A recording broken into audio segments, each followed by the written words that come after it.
losing Rashawn Slater absolutely positively takes a chunk out of that. All right, welcome in. It's the Breer Report for Friday, August the 8th.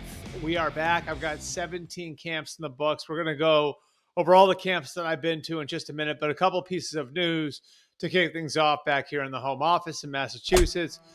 The first thing is a very unfortunate injury to Chargers left tackle Rashawn Slater. Tore his patellar tendon in practice on Thursday, and it's a long road back for a big man from that particular knee injury. It's actually worse than a torn ACL. There's no guarantee he comes back 100%. And if there's one bright spot here for Slater himself, it's that he did get his big contract extension before this is done. This happened.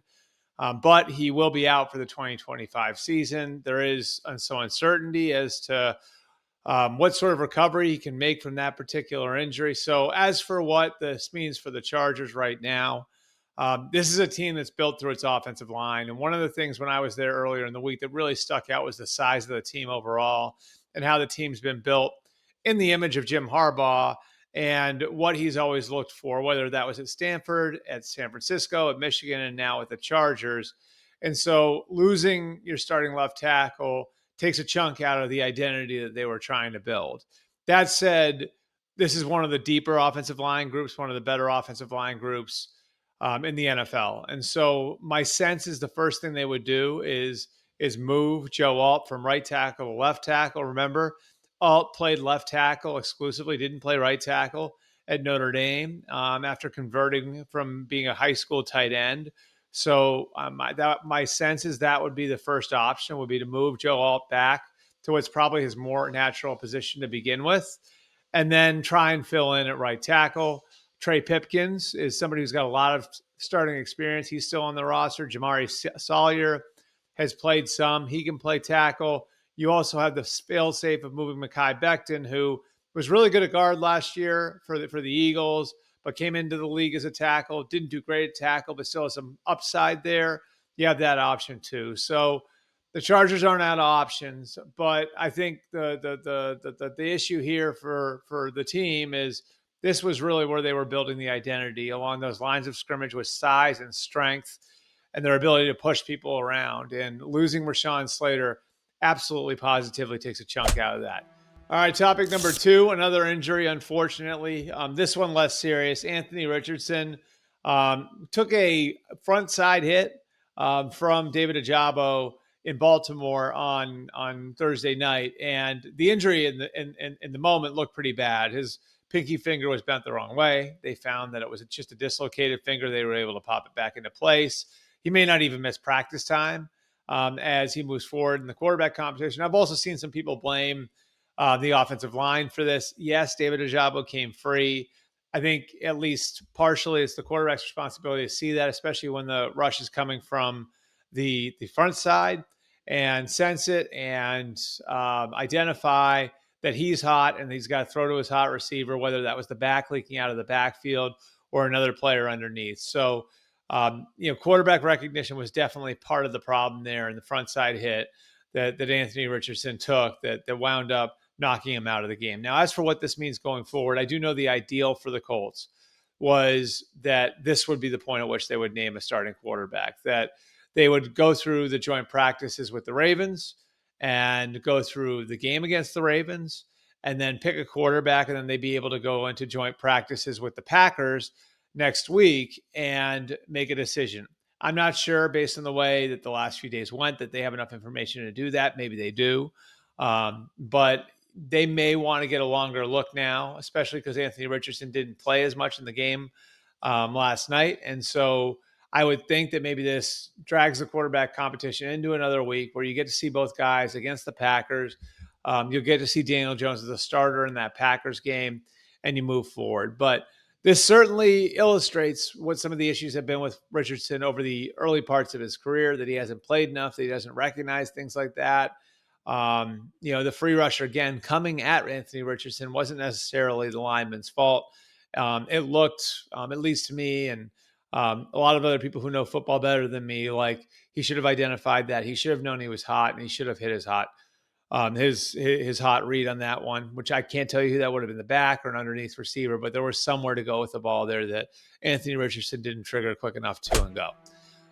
Finally, topic number 3. I've been to 17 camps, like I said. So I've been to the Lions, the Vikings, the Packers, the Bears, the Colts, the Bengals, the Browns, the Bills, the Seahawks, the Niners, the Raiders, the Broncos, the Rams, the Cowboys, the Chargers, the Cardinals, and the Chiefs. So I'm going to give you one line from each of these. The Lions, so much is going to depend on what happens with their new coordinators in center. The Vikings, I think a lot comes down with a loaded team to what happens at the quarterback position and how J.J. McCarthy plays and his ability to embrace the role player type of position that he's in, where he's going to have to play point guard out there.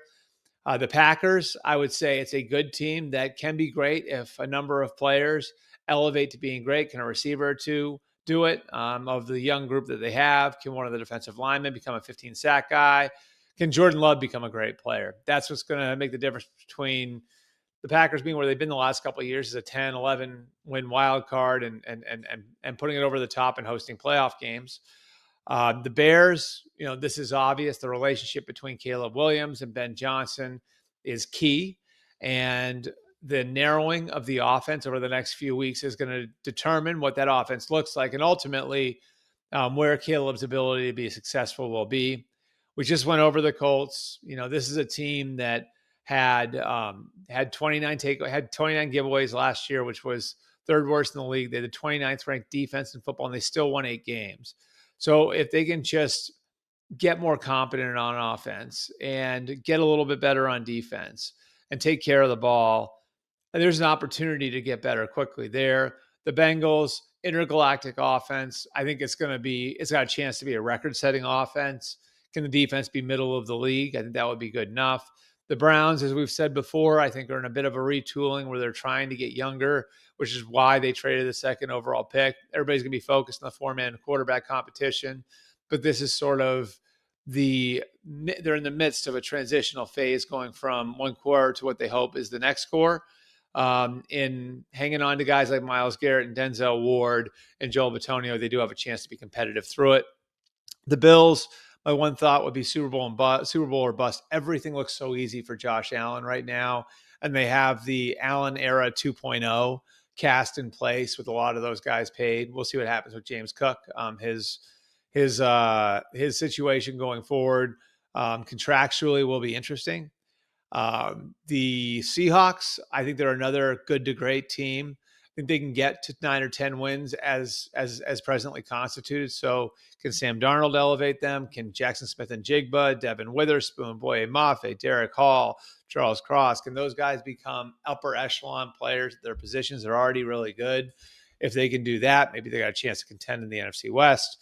The Niners, I think you're looking at Robert Saleh and perhaps as many as 5 rookies playing prominent roles on defense. That's going to determine how far they go. I really believe that Saleh is one of the most important coaching hires across football, and that includes head coaches in 2025 because of the amount of responsibility that's going to be on him to rebuild some of the guts of that defense around guys like Nick Bosa and Fred Warner. The Raiders, I think, are going to be a tough out by the end of the year. I think by the end of the year, you're not going to want to see them on your schedule. The Broncos are a sneaky Super Bowl team. I don't know if they can win the AFC West. The Chiefs are really, really good, but they believe in Bo Nix. And the number 1 defense in the league last year, by some metrics, is getting Dre Greenlaw and Talanoa Hufanga. So that's a team that I think has a very high ceiling going into 2025, higher than most people might believe. The Rams are another team I view as a Super Bowl team. I think if Matthew Stafford is right, they very much have every right to believe that their Super Bowl aspirations are real. One of the best young defensive fronts in football, a better back end than they had a year ago. Devontae Adams, I think, is going to have a pretty big year. And again, like if Alaric Jackson can stay healthy, the offensive line is good. Kyron Williams, Blake Corum, Jarquez Hunter in the backfield, just a really good team front to back and a very well balanced roster. The Cowboys, of course, all eyes on Micah Parsons. I think Micah Parsons gets done before the season, but this is probably a middling Cowboys team.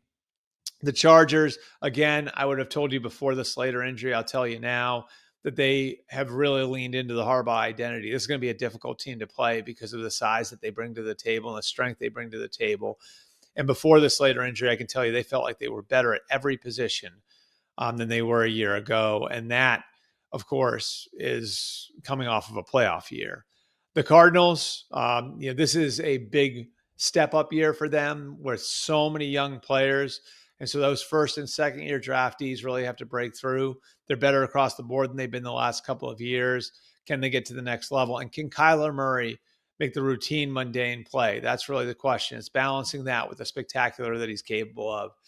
And finally, the Chiefs, the death of the dynasty is greatly exaggerated. Those narratives are, you can ball them up and throw them out. I think the vision for the Chiefs offense that they had in place last year comes to life this year with Xavier Worthy and Hollywood Brown on the outside, maybe Tyquan Thornton too, vacating space for Travis Kelce and Rashee Rice underneath. Rice, of course, facing a suspension, but will be available later in the year. And Josh Simmons is a very big key for them. It's just a very well-balanced roster as it has been the last few years with GM Brett Veach putting it together. And I don't have any doubt that Andy Reid's going to be there at the end. I would guess if we get to the last weekend in January, if you want to fast forward to the last weekend in January with 4 teams still alive, the Kansas City Chiefs will be one of those 4 teams still alive, as they have been the last 7 years in a row.